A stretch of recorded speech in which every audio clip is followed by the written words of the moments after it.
Alright, we're making a brand new Hydro Swirl reaction for Nuvolet, Hydro MC, and Sigewinne. It's called Aqua Breeze. Oh wow! Does it make a whirlpool or something? No, of course not. Does it make a rainstorm to constantly apply hydro? No, that's stupid. Okay. What does it do? It does the exact same thing as a Hydro Swirl. And it creates a source water droplet. Oh, that's cool. How does the team use source water droplets? They can't. Only Hydro MC, Nuvolet, and Sigewinne can use it. That's not really a reaction though. It's just Hydro Swirl with a character resource, isn't it?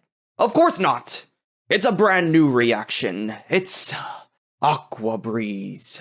But since it's only usable by certain party members, why can't we just say that when they're in the party, triggering Hydro Swirl makes source water droplets? That's preposterous! It only makes sense to get these droplets from a new reaction. Aqua Breeze. But it's not even a new reaction, it's— Enough! You're fired! Begone, gay boy! Oh well, that is quite a scene. Good thing that's an alternate universe, and we don't have anything like that here, right? Oh. We should talk about that, shouldn't we? Version 6 is going to add a new reaction called Lunar Bloom. This reaction is going to be tied to Lauma, our newest Dendro unit who's going to function as a LeBloom enabler and Bloom Team buffer. Her kit as a whole is actually pretty separate from the LeBlanc reaction, which is going to make it easier for me, because Lauma's kit is a solid design, but the reaction itself is not. I think more creators are going to talk about Lauma's kit, so I want to focus this video on the LeBlue reaction and its main flaws. You know the drill. Disclaimers, timestamps, social media links, music credits, and a link to my Discord server are all down below. Without further ado, let's start lesson 6.0.1, what Lunar Bloom lacks. When I first saw this lunar reaction system was going to be a thing, I got excited. Lunar Charged, or LC for short, was debatable in terms of its power and strength, but I definitely liked how it changed up the reaction.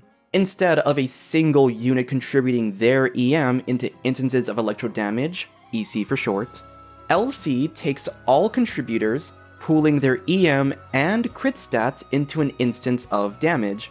This allows for units to build into their respective stat builds, but doing so doesn't drastically affect the output of LC, so it feels more consistent. When Lebobble was revealed, I had high hopes that it would change how we view Bloom teams, and we'd make the reaction feel somewhat different from how it usually works. That's not the case. When you see that Bloom reactions are converted to Lunar Bloom, here's what it actually means. Triggering Le Baguette creates a regular Dendro core that deals regular Bloom damage, which is used to enable regular Hyper Bloom, Burgeon, or Nilou cores. The lunar part is that the reaction will occasionally create Verdant Dew. The problem is that while Verdant Dew is a resource that can be created by any Hydro or Dendro character, it can only be activated by specific characters. In this particular case, Lauma is the only current character able to use this Verdant Dew. When she uses her hold skill, she consumes all Verdant Dew stacks and deals instances of La Bombaclad damage. Unlike Lunar Charged, there is no way to deal a reaction form of LeBa damage. The only method is the direct reaction format, similar to Flynn's or Inefa. The best way I can describe my opinions of Lebub is that I like how it works as a character mechanic, but I don't like that it's labeled as a reaction. For me, how you label certain game mechanics in any game gives it some weight. In Genshin, reactions hold this idea that the utility and any reaction damage it deals should be universally accessible. Verdant Dew is technically able to be created by any Dendro or Hydro unit, but LeBloom James damage cannot be accessed through a normal reaction. I have this personal metric for what could constitute a reworked reaction. This metric isn't a scale for a good rework reaction, just the bare minimum requirements for it to count as one. This metric is, if you hypothetically took away the unit who enables the reaction rework, but kept the reaction rework, can your party still utilize its effects and damage? All the answer has to be is yes, and it can be a reworked reaction. Take Lunar Charge for example. If Inefa or Flynn's weren't on the team, but LC was still active, your party can still utilize the full effects of what the reaction enables. These effects are the Thundercloud's LC damage, as well as the pooled stats for EM and crit. Design-wise, it changes how you view your character stats and team builds, allowing for consistent damage output even when some units aren't built for reaction damage. That's what I like about Lunar Charged. In the hypothetical that Labubu can exist even without Lauma, you don't have anything new with this reaction. Because no one can normally use the Verdant Dew, your team is just a Bloom team. It's as if Lunar Charged worked exactly like Electro Charged, with its new mechanic creating a cloud that does nothing on its own, and the only way to deal LC damage is through the direct method with Inefa or Flynn's. Suddenly, LC feels a lot lazier. That little intro skit in the beginning wasn't just for show either. Verdant Dew is designed in a way that feels nearly identical to Source Water Droplets. It's just a mechanic that certain characters share, but it didn't make any core gameplay changes in the process. Verdant Dew could have been exactly the same. Since it does nothing to change Bloom cores and it can't allow other characters to deal Lunar Bloom damage, the Dew itself could have just been a character mechanic. The only reason it's considered a new reaction is because consuming the Verdant Dew deals a special instance of reaction damage. But it's weird to call it reaction damage if only a select few characters can deal said damage. Any character who is tied to the relevant elements should be able to access that damage at its baseline. Dendro characters, Hydro characters, even Anemo characters who apply Hydro. I want to do a little section where I try to tweak the reaction a little bit, but first, I think it's fair to explore the other side of this topic. Let's try to put ourselves into the dev's shoes and explore why Lunar Bloom was designed the way it is. If there's one thing I understand the devs wanted to do with these new reactions, it was likely trying to maintain some sense of consistency with current reactions. In the case of Lunar Charged, auras of Electro and Hydro stay the same. It's not like this new reaction completely eats up the auras or converts it into a special aura. It's the same as EC with Electro and Hydro coexisting. For Lunar Bloom, the consistent factor is the Dendro cores. It's possible to have the Dendro core get converted into a Lunar core, and then rework character kits to account for its corresponding Lunar Bloom damage, but what gets affected by a Lunar core? Hyper Bloom, Burgeon, and Nilou. Here's how I see it. If I were to design Lunar Bloom myself, I understand that I'd want to make it a buff to Bloom. It would likely be intended to work as a reaction that can match the power of Hyper Bloom and Burgeon. As such, I would not want to create Lunar Hyper Bloom or Lunar Burgeon. This puts the reaction in the direction of pure Bloom teams, which opens up a few niches. Instead of Pyro and Electro synergies, Lunar Blooms could instead play off coexisting with Cryo, Anemo, and Geo units.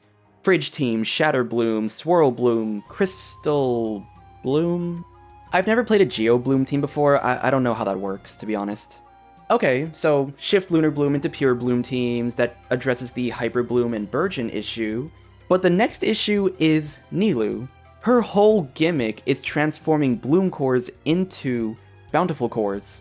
Bountiful cores don't trigger Hyper Bloom or Burgeon, and they explode almost instantly. Lunar cores couldn't do the insta-explosion, because then it steps on Nilou's toes and negates the point of her A1. Even if you figured out an alternative idea for a Lunar core, Nilou couldn't synergize with it because Lunar cores aren't considered Bloom cores. And unlike other units who got small bonuses in their kits to help synergize with the new reactions, you can't give Nilou a rework that allows her to alter the properties of Lunar Bloom.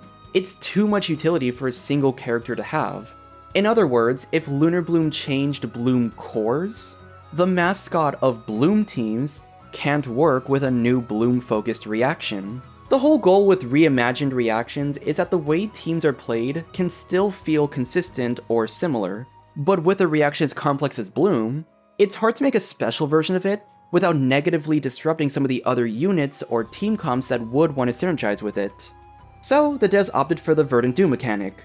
I think there was potential to make Verdant Dew good for a Lunar Bloom reaction, but it's like they stopped halfway in the development process. Without the possibility for other units to utilize the Dew and deal Lunar Bloom damage, it feels unfinished. So how would I go about changing Lunar Bloom? I didn't want to go too far with reworking anything in the video, because that would mean having to heavily rework Llama's skill. So we're going to keep it close to home and focus on expanding and completing the Verdant Dew mechanic. Everything else stays the same. Trigger Lunar Bloom, create regular Bloom cores which do regular Bloom, Hyper Bloom, Burgeon, and Nilou stuff. But how about this? Instead of Verdant Dew being a shared stack, make it so that every unit has their own set of Dew. We can say that stacks are generated per unit if they contribute to a Lunar Bloom reaction.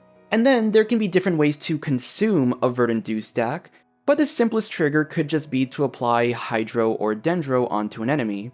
Then, when you consume a Verdant Dew stack, that unit deals Lunar Bloom damage. The damage can work kind of like Lunar Charged, where it scales on EM and crit, but the difference is, instead of the damage being pooled, every unit deals their own separate instances of Lunar Bloom damage. As an added bonus, transformative reactions have some sort of unique effect. Electrocharge has stun, Burning has constant pyro application, Superconduct has physical red shred, etc, etc. Lunar Bloom should also have its own unique effect. Regular Bloom hits all deal 5% of its core's original damage to active party members. Maybe Lunar Bloom heals nearby active characters based on 5% of that hit's damage. Since regular Bloom still exists with the system, it adds a layer of ebb and flow with your character's HP. I believe that at the very least, it now feels like an actual reaction. Lunar Bloom now has all of its damage, utility, and properties be universally accessible by every single Hydro or Dendro character. It also now works with my previous metric. If Llama is taken out of the party but Lunar Bloom is kept in, this reaction still functions exactly the same, and there's no issues of any of its utility getting locked out. Finally, it addresses another aspect. Dendro and Hydro triggers have different effects on auras for Bloom. In short, Dendro triggers on Hydro usually result in only one Bloom core being made. Hydro on Dendro can result in 2 cores being made. People usually prefer Hydro triggers since it results in more cores, but doing so means the Dendro unit's EM is obsolete for that reaction. By having Lunar Bloom be individual instances of damage, a Dendro unit triggering this hit would make better use of their EM scaling kits.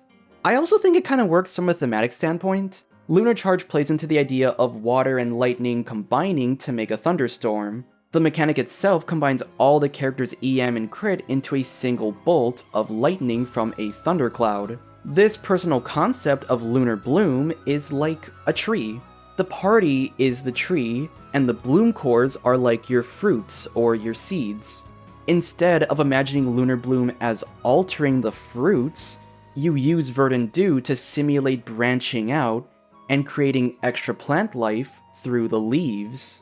Lunar Charge theme is coalescing, while Lunar Blooms could have been a theme of coexisting. In summary, the way Lunar Bloom works is perfectly fine if it were labeled as more of a character mechanic, but phrasing it as a new reaction couldn't be further from the truth. There's an expectation that every character can access the utility this reaction would provide, but Verdant Dew is effectively pointless on its own, only able to be activated by Llama. It's possible an idea similar to my own could appear as a future character kit. We know that Nefer is also a Dendro character, so she might have some kind of mechanic where the team can access Lunar Bloom damage. It would help address some of the issues I mentioned, though I still wish the mechanic could work on its own. All I think we needed was for Lunar Bloom damage to be accessible by every Dendro and Hydro member, and maybe to add a unique effect for that transformative property. Then it would feel more like a reaction, and not a character damage ability with a glorified damage formula. Anyway, that's gonna do it for this video. Let me know in the comments what your thoughts are on Lunar Bloom's mechanics, and if you have any ideas for what ways it could have been improved. I know this video in particular didn't talk about Llama's kit, but I'd still like to know, are you pulling for Llama? If so, what kind of teams are you looking to try her out in? If you enjoyed this video, consider leaving a like and subscribe to support my channel. And consider joining my Discord server, if you're interested in sharing your own original concepts with our community. Thanks again for watching everyone, and I will see you all next time. Bye!